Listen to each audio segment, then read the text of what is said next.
Hi everyone. A lot of people liked my video about Nostradamus, um, and so I thought, hey, maybe I should do something similar about Revelation, because a lot of people also regard that as a prophecy.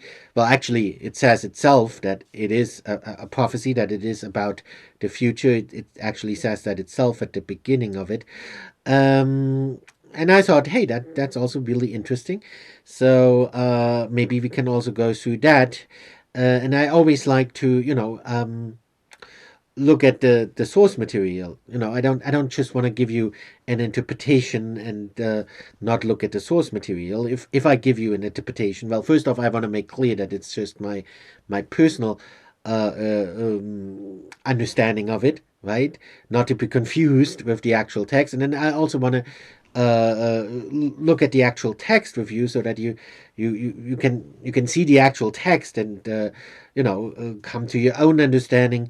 And yeah, so I like to do it that way, and I wanted to do it that way, but then I realized, if I'm gonna do that with Revelation, and we're just gonna read through the entire book of Revelation in the Bible, it's just gonna take too long. And actually, we would have actually we if we really wanted to do it justice, we actually would have to read the entire Bible, because to really understand it, you actually need to know the entire Bible, and of course that would be getting way too long. Because it references other parts in the Bible as well, and those help in understanding it. But that said, I do think it's really interesting. So just read it yourself. There's lots of interesting things in there, and I want to go through some of my understandings that I think are really interesting and that I want to share with you. So first, a quick overview. So the book of Revelation is the last book in the Bible. It's not, a lot of people, when they hear that, or when they hear the word apocalypse, they think of the end of the world. It's not about the end of the world. It's not doomsday.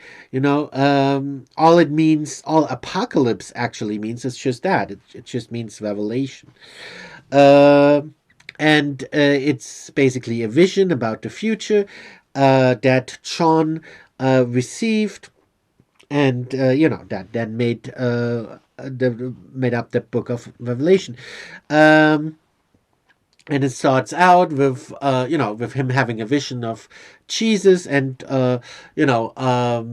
basically telling him to send a letter to each of the Christian communities, and he has a short message for each of them, basically praising what they did right, and but also criticizing their shortcomings and their sins, and making it clear that, if they better sober up, otherwise, those bad things might happen, that then are described in the rest of, or might happen to them, um, that are described in the rest of the book of Revelation. Um, yeah, so as you can see in chapter 12, that's where it gets really interesting. Chapter 12 warns about a great red dragon. And of course, this is, this is not meant to be literal. No one's saying that, oh, one day you're walking down the street and there's a great red dragon standing in the street and breathing fire and killing you.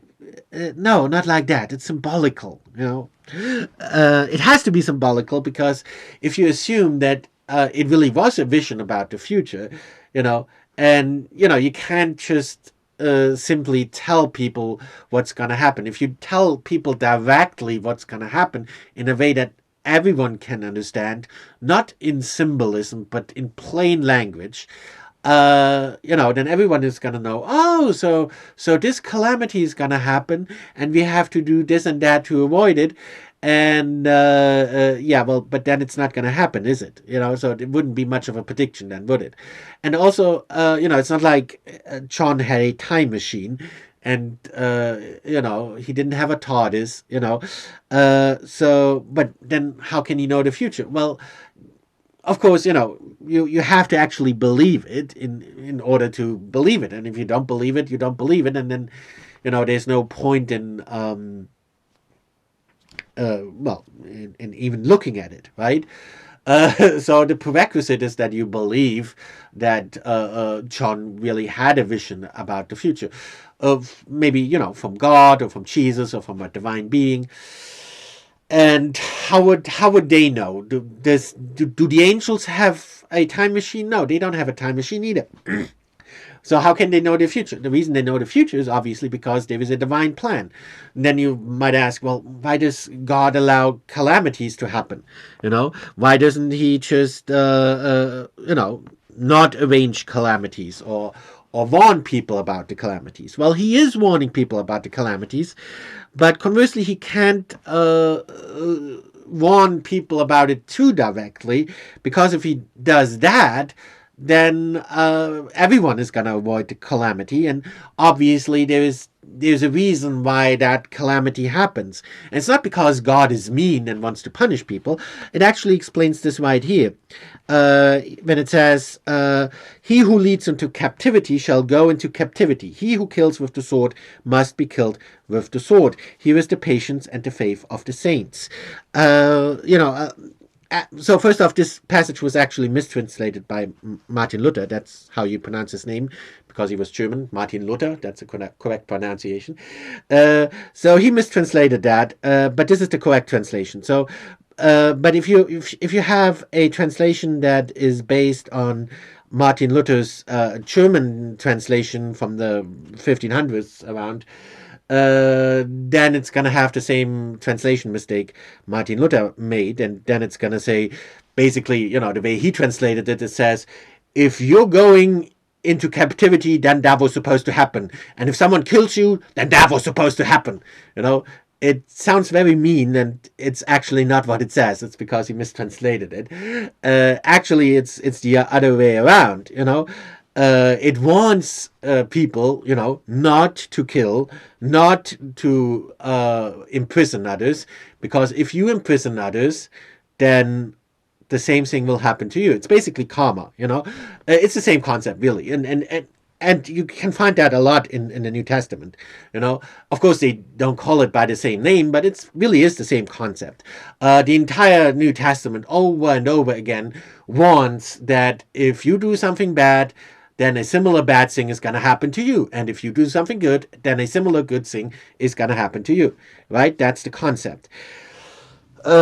So when it comes to calamities and catastrophes and bad things befalling mankind, it's not that God is evil and wants to punish people because he's evil. A lot of atheists don't get that, and they're like, God is evil, he punishes people.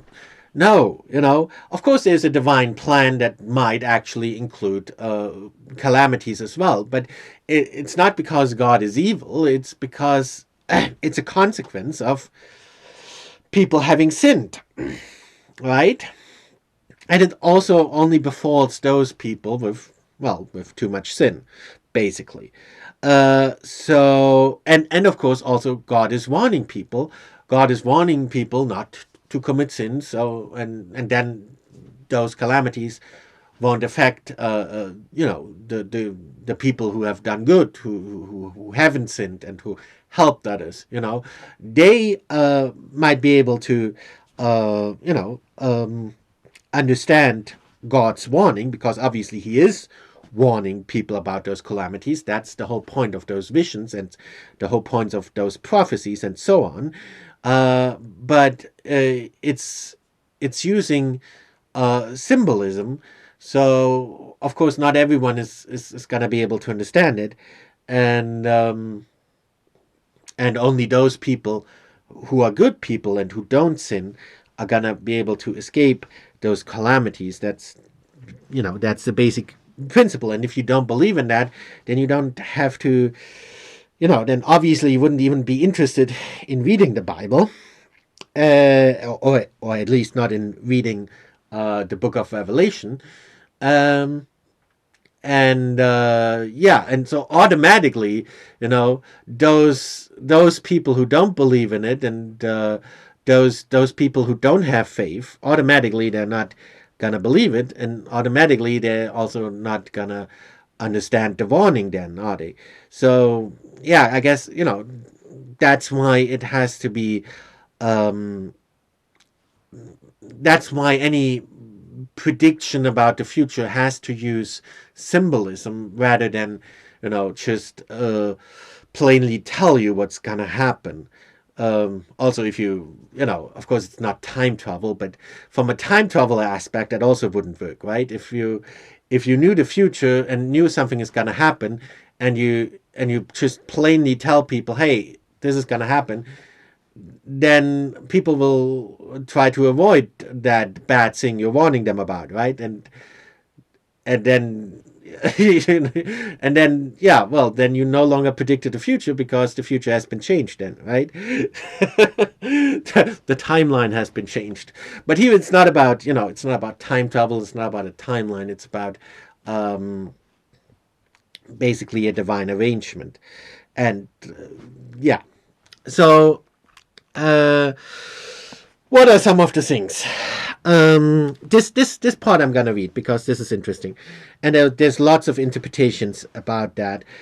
Most of them are false, but the thing is, you always have, like, when it comes to interpretations like that, or conspiracy theories, because a lot of people also, just dismiss everything like that as crazy conspiracy theories and stuff like that. But, the thing about it is that if you have like 100 conspiracy theories, like 99 are false, right? But the thing is, there's like one that is, that has some truth in it, right? But no one is going to believe that one theory that is actually true, because he had heard 99 false ones, right? And it's the same with interpretations like that. I'm sure you've heard all kinds of interpretations, and yeah, so most of them turned out to be false. But I'm convinced there still is that one true one, so I guess we have to figure it out together. So I'm just going to read the text. Then I stood on the sand of the sea. So it already talked about the red dragon, right? That was in the previous chapter. It talked about the red dragon, and the red dragon is basically Satan coming to the human world. And, well, essentially persecuting people. Well, it does talk about persecution, and here in this chapter it also talks about persecution. So keep the red dragon in mind. The red dragon is also behind the beast that it talks about now.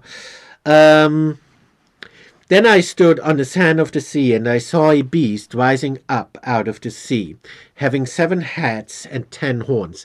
Now that's symbolical, it actually explains that itself. It's and later on it explains what those 7 heads and 10 horns actually mean. They're symbolical. It doesn't literally have 7 heads and 10 horns. It's symbolical.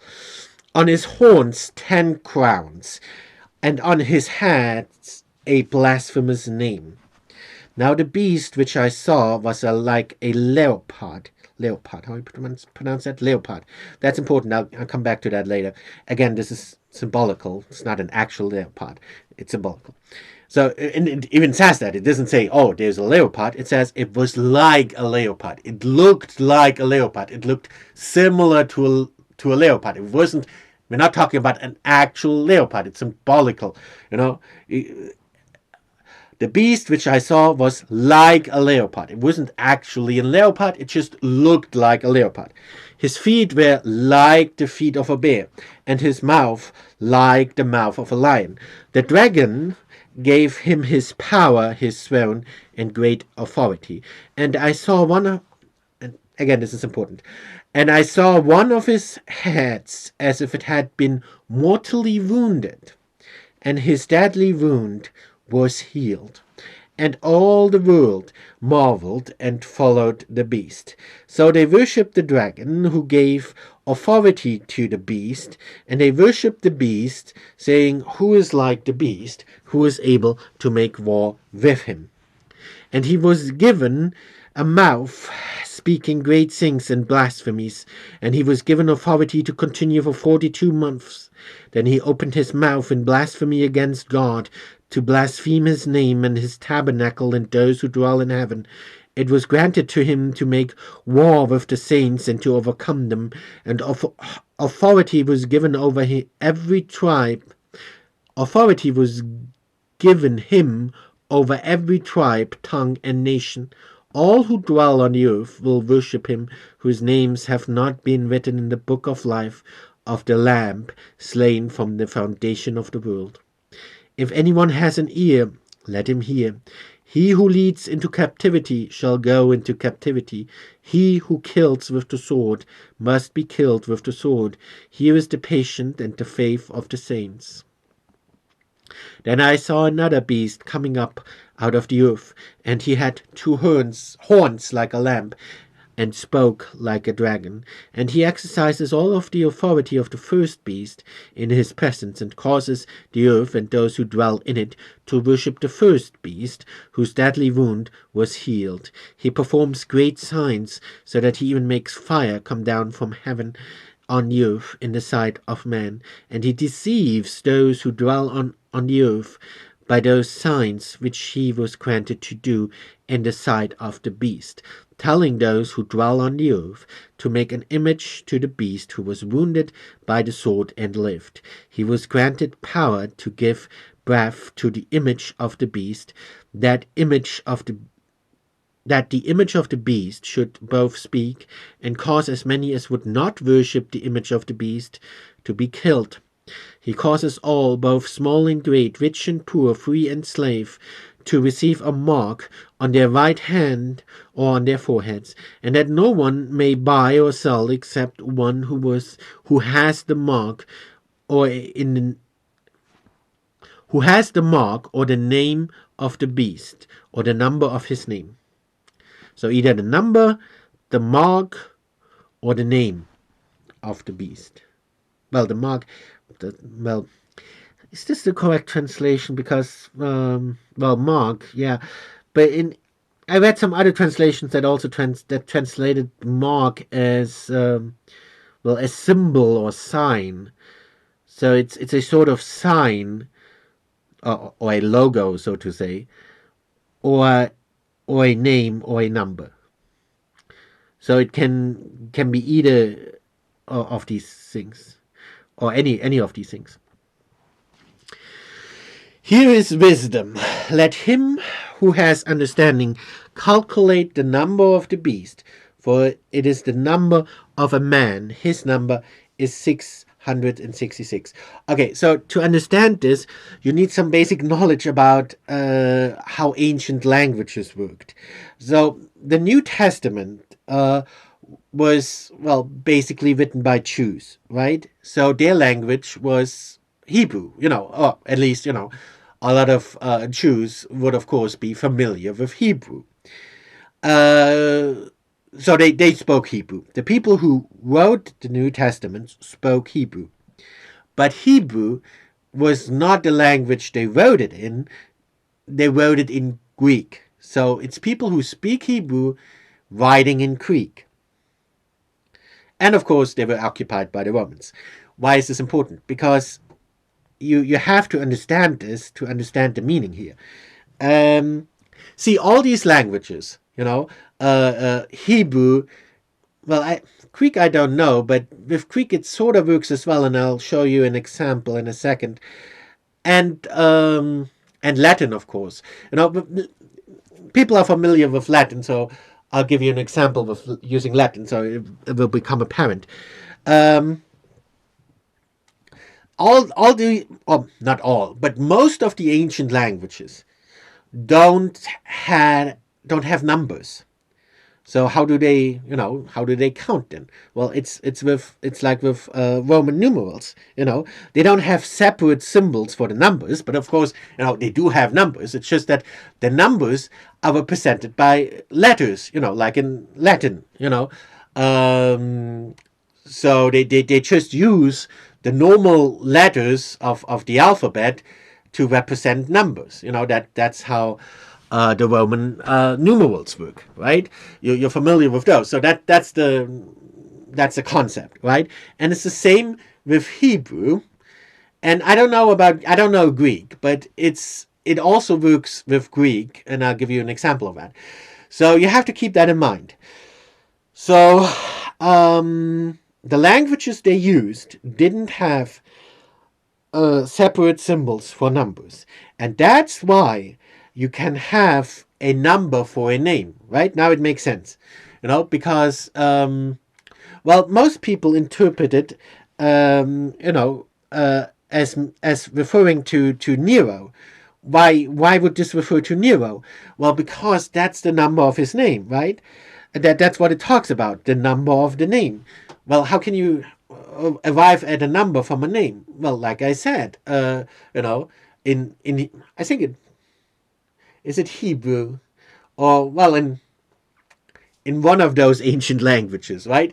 You write out Caesar Nero, Kaiser Nero, Caesar Nero. Yeah, that is actually Hebrew, but it's also German. So nowadays we just say Caesar, but back then they would have said Kaiser, and in German we use Kaiser to this present day. In German, Kaiser still means emperor. So Caesar Nero, Kaiser Nero. You write it out and you get 666. Why? Because in Hebrew, Hebrew is like Latin. They don't have separate symbols for numbers. So each letter in Hebrew not only is a letter but also is a number. So when you write Kaiser Nero, Caesar Nero, you get 666. So so a lot of people interpret it as, well, obviously this is referring to Nero. And it makes sense. It makes sense that it's referring to Nero. And actually, you know what? I think it is referring to Nero. But I don't think it is only referring to Nero. Because if it was only referring to Nero, that actually wouldn't make sense. Because, it introduces itself as a revelation about the future. But this was written in a time when Nero persecuting Christians. That has already happened. That already happened before this book was written. So in that case, it wouldn't be much of a prediction, would it? So obviously, it cannot only refer to Nero. And keep in mind that this was written in Greek, so it also works in Greek. And here's an example. I don't know if that's true. I just show it to you as an example. So, first off, this is just an example. If you're Muslim, or, if you like Islam, don't get offended. I have nothing against Muslims. It's just an example. So, because like I said, it was written in Greek, and with Greek it actually works as well. But here we have an example where it works in Greek in a different way. So this is 666 written in Greek, and this is part of the Shahada. And actually, a lot of Muslims, you've probably seen this, not Muslims, but Muslim extremists. Ordinary Muslims don't use it. But Muslim extremists, you've probably seen pictures of Muslim extremists with AK-47s, holding their AK-47s and looking evil, and on their forehead they have a bandana. What is on the bandana? This is on the bandana. I could Google it for you, but you can Google it yourself. So but you've probably already seen these images. This is what's on their bandana. If you have like Muslim terrorist groups, they have bandanas with this written on them, on the bandana. So they're carrying it on the forehead, right? What are they carrying on the forehead? Well, 666. If you're Greek, of course, if you if you're Arab, then then it would just say, well, in the name of Allah. Uh, but if you're Greek, the language the New Testament was written in, then it would say 666, as you can see here. This is 666 in Greek, and you can see it's the exact same letters. Here you have, well, I'm calling it X. It's not X. It's what does it say here? What is this? It's actually, well, on the other thing it says it. Well, this is she, chi, and sigma. So she, chi. So this is she. Because it looks like she 600. Chi. Well, that's how you write 666 in Greek. So if you turn this to the side, it exactly looks like the Arab word for Allah. It even has the line here, the line here, well, if you turn it on the side, it exactly looks like the Arab word for Allah. And sigma, 666, sigma looks, looks similar to that Arabic character here. So I'm just showing you this to show you that this is also a way to interpret it. Again, I don't necessarily agree with that. I just share it with you because I thought it was interesting, just to give you an example of another way where you can arrive at that number using letters. And I thought it was interesting because it uses the Greek language, which is actually the language it was written in. Yeah, so nothing against Muslims, don't get me wrong. I love Muslims. But I it's an interesting example. And, maybe that's what it's hinting at. I don't know. But I'm sure it's not the only thing it's hinting at. Just like with Nero, that's just one way to interpret it. And I think it's interesting. But of course, ultimately, I don't think this is what it's referring to. Yeah. What do I think it is referring to? Well, okay, let's stick with Islam for a second longer because there's actually even more to it. This is really interesting. Keep in mind, it's not only the number, but we also have the symbol, right? The mark, the symbol. So what's the symbol? Well, I think the symbol. Well, you have the symbol right here. Actually, in that one search engine, DuckDuckGo search. Well, I wanted to say Google search, but I'm not using Google.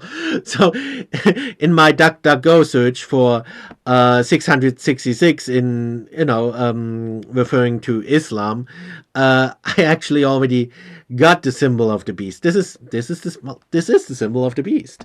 Well, yeah. Well, yeah. Oh, nice. This even rotates. So why is this the symbol of the beast? Well, because it represents a beast. This is nice because it rotates so you can see it. Well, I wish I could stop it. It's not so nice. Because I can't stop it. Stop rotating.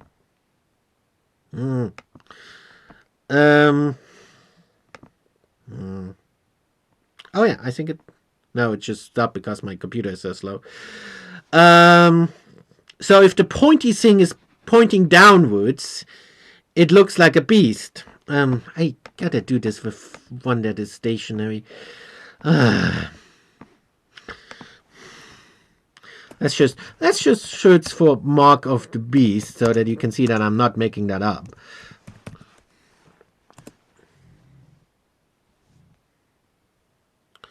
Oh, well, you get a lot of interpretations, don't you? Oh, they have the barcode. Okay, well, that's a different story. Yes, on the barcode you actually have 666 as well. Um, well, let's not get into this. It would get too much. It actually the barcode also makes sense because you need the barcode to buy and sell, right? And on the barcode it really says 666.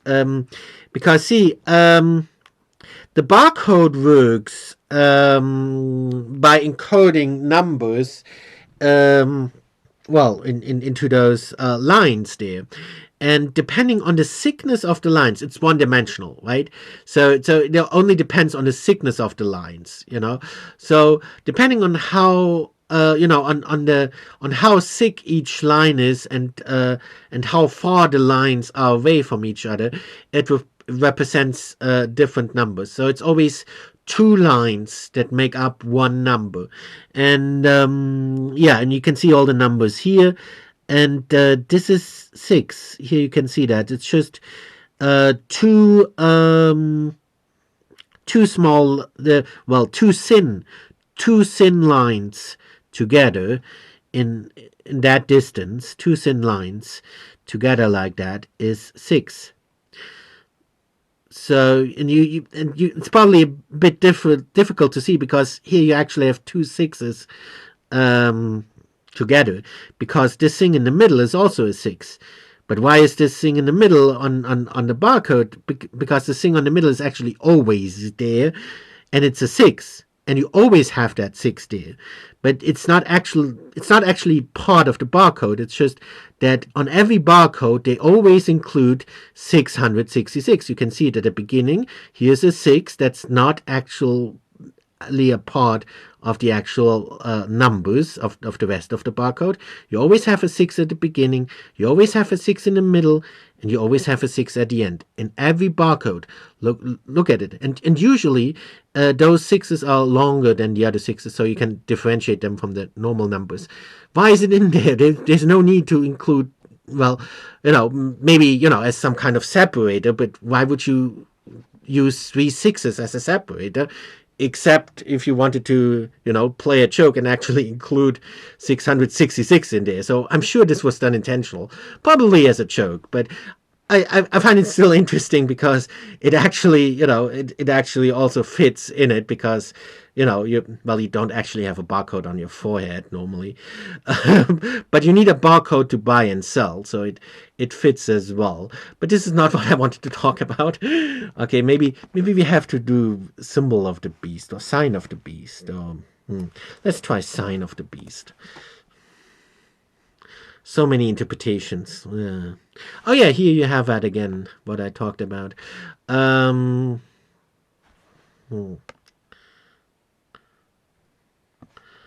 Symbol of the beast.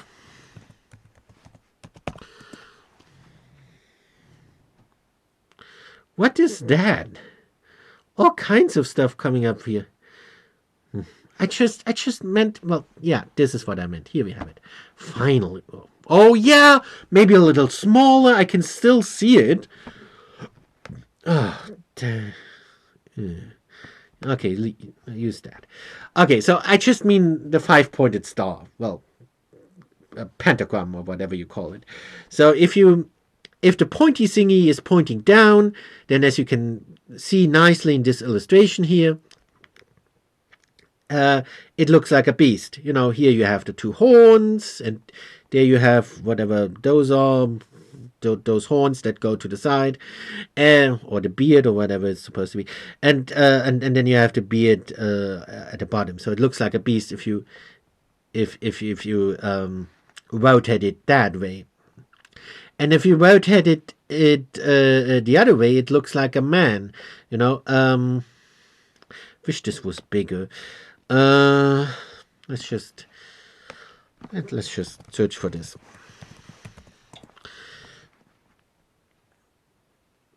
Ta-da!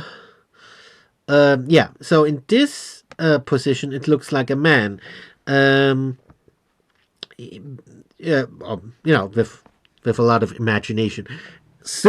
Symbolically, here you have the head, the two arms, and the feet. Okay, and this again is in line with the description, because it's it's a symbol of a man and a beast. It makes it clear. Well, it's a symbol of the symbol, number, or name of the beast.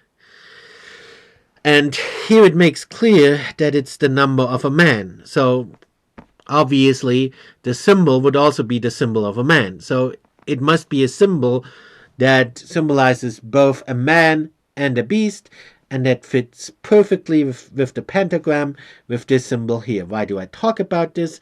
Because it also fits in with Islam. Again, nothing against Islam. I'm just, trying to explain it using this as an example. Ultimately, I don't think it's about Islam. Dear Muslims, please don't get offended. I love you. No, okay, just an example. So Islam. Well, what's the symbol of Islam? So we have the number. The number fits with Islam, and I already showed you that. But the symbol fits with Islam as well, and I'm sure you'll find a lot of explanations linking the name as well. Maybe I'm sure if you Google it, you'll find a lot of series linking this to some prominent Muslim leaders. I'm sure linking the name is actually the easiest part, and you'll find a lot of explanations linking the name. So what's left is linking the symbol. What's the symbol of Islam? Well, it's the star and crescent, right? Star, crescent.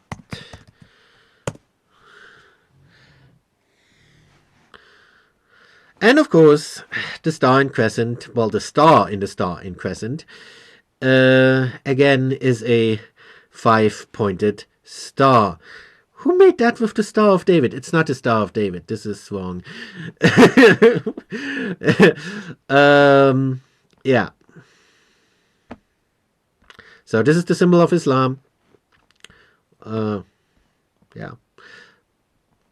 The star and the crescent, and the star again, as you can see, the exact same 5-pointed star. And you can also see it in different positions here. So again, representing a man and a beast, depending on what angle you look at it from. So, but ultimately, like I said, I don't think this is referring to Islam. So we're not gonna go into Islam any further. Ultimately, what I think it represents is actually, well, communism. Bear with me. I know. I said, I interpreted Nostradamus in the same light, but I only did that because it made sense, right? And of course, communism is something I know about. Wouldn't be interesting to make a video about things I don't know about. So because I know about communism, and I really looked into it, and I'm really convinced that. Well, not necessarily that that's it, but that it makes sense. It's like with Islam or like with Nero. Even though those were just examples, they illustrate, how it, the principles, how you arrive there, and why it makes sense, and why I can understand that some people interpret it as referring to Nero and some people interpret it as referring to Islam. It makes sense. I can understand it. I don't necessarily agree with it, but I can understand how people arrive at that conclusion. And now I will share with you why I arrive at the conclusion that it's ultimately referring to communism. Yeah, I gotta make a small break. I think I better split it. This is getting too long, so I better split this into 2 videos. So this first video, was just kind of the introduction and, about the symbolism in general and about the book of Revelation in general. And in the next part, I will really get into the specific why ultimately I think this is referring to communism. I know this might still sound far-fetched, but by the next video, you'll see why this makes sense.